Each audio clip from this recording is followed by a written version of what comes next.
You ready? Let's go.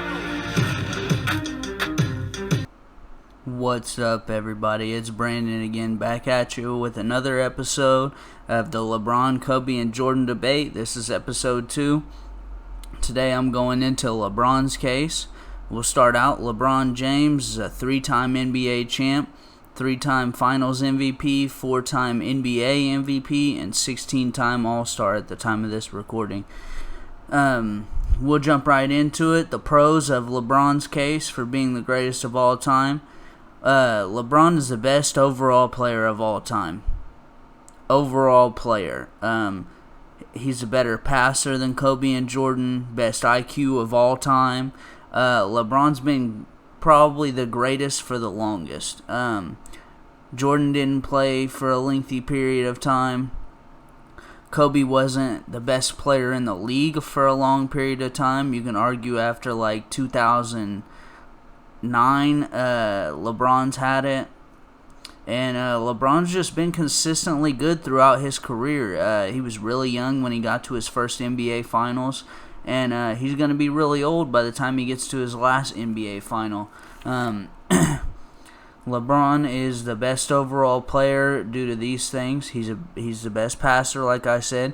He shoots the most efficient out of each one of them. Better rebounder than any of them. Better defensive player than Kobe or Jordan.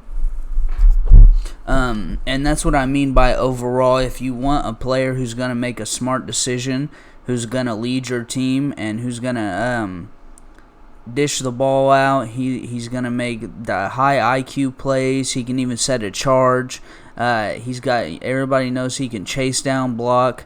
LeBron is the best overall player of all time. Like I said, better passer than Kobe and Jordan. Best IQ of all time.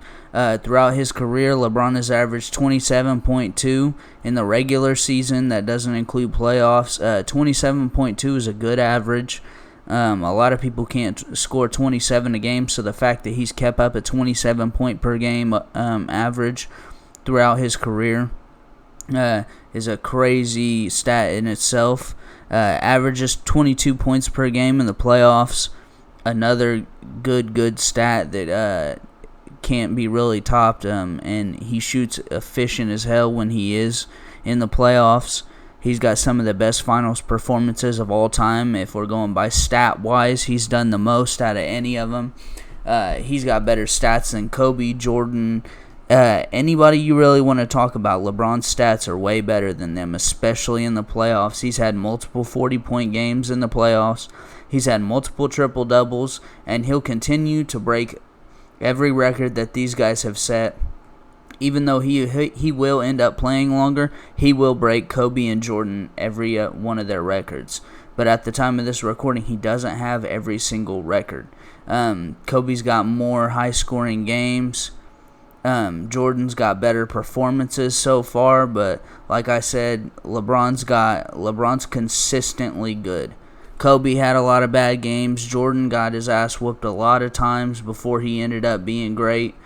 And LeBron's been consistently good. When LeBron did get beat, it was to the three-headed Celtics with Ray Allen, Paul Pierce, Rajon Rondo, Kevin Garnett, Kendrick Perkins was on that team.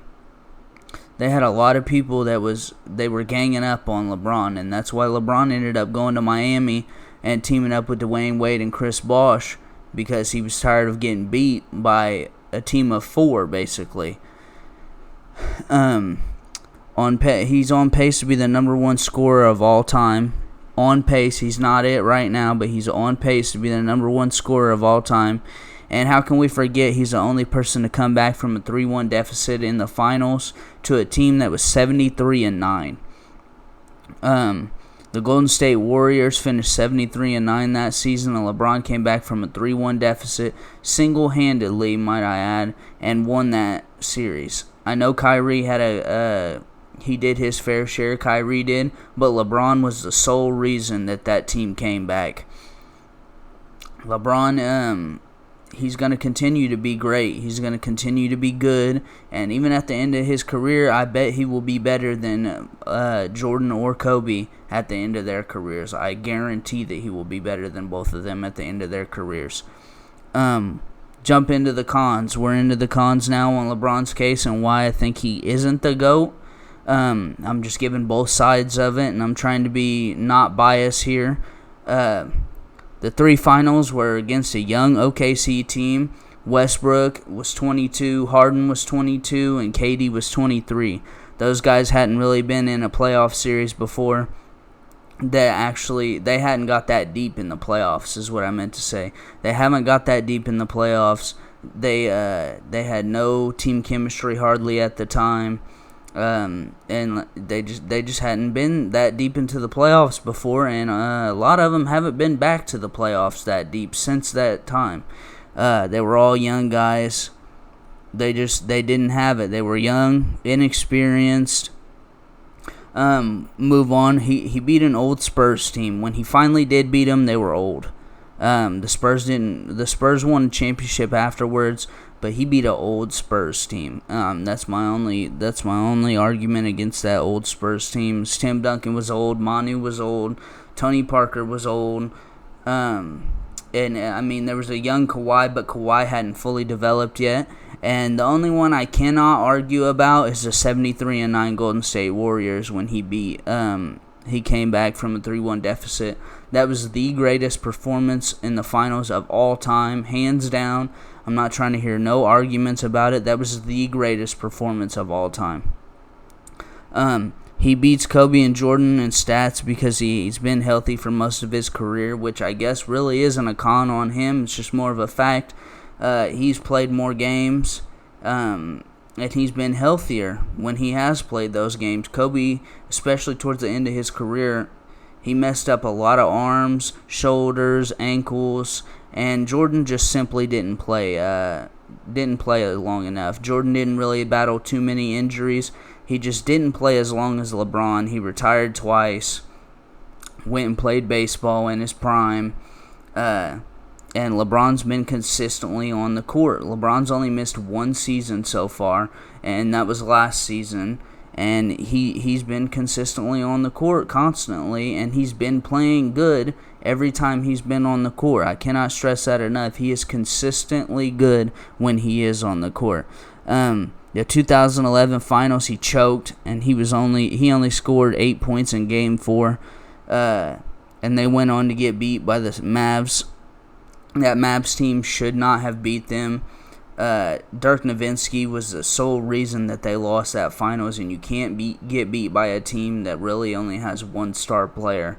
Dirk Nowitzki got him a ring that year, and the Heat shouldn't have lost that. There was no way. Betting odds were crazy. They should not have lost that finals, but Dirk Nowitzki showed out and did what he did and got him a championship ring. In 2012 and 2013, a lot of people don't want to believe this, but he was bailed out by Ray Allen on that last shot. That's just as simple as it gets. He was bailed out.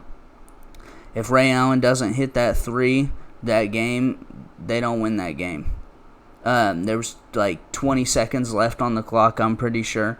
Ray Allen bailed him out with a 3. Chris Bosh grabbed the layup. After LeBron missed a shot, Chris Bosh grabbed the layup, threw it to Ray Allen. Ray Allen ran to the corner and smacked the 3 with somebody on top of him.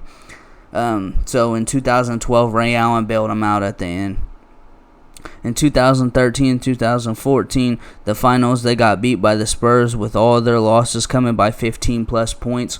You can't be the GOAT if you're getting beat by 15-plus points in every game in the finals. He does play consistently good, and a lot of those weren't his fault, but regardless, if you're the GOAT, you cannot allow your team to get beat by 15-plus points.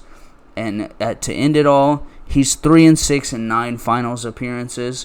That is the one stat that is keeping him from being the greatest player of all time.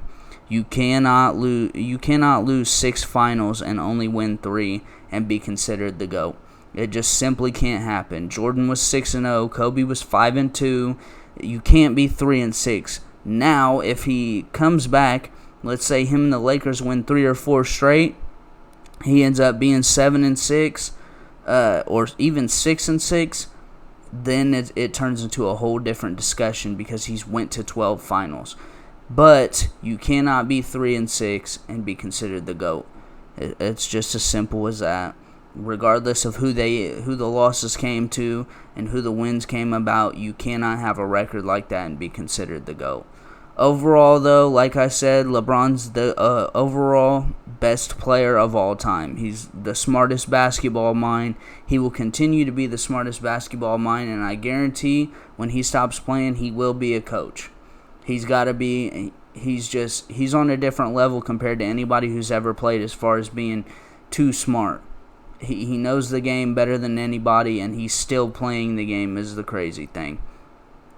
But that's the end of it. That's LeBron's case for being the greatest of all time. I gave you the pros and the cons. Make sure you like the video, subscribe to the channel. Let me know if you feel differently in the comments below. But that's the end of it.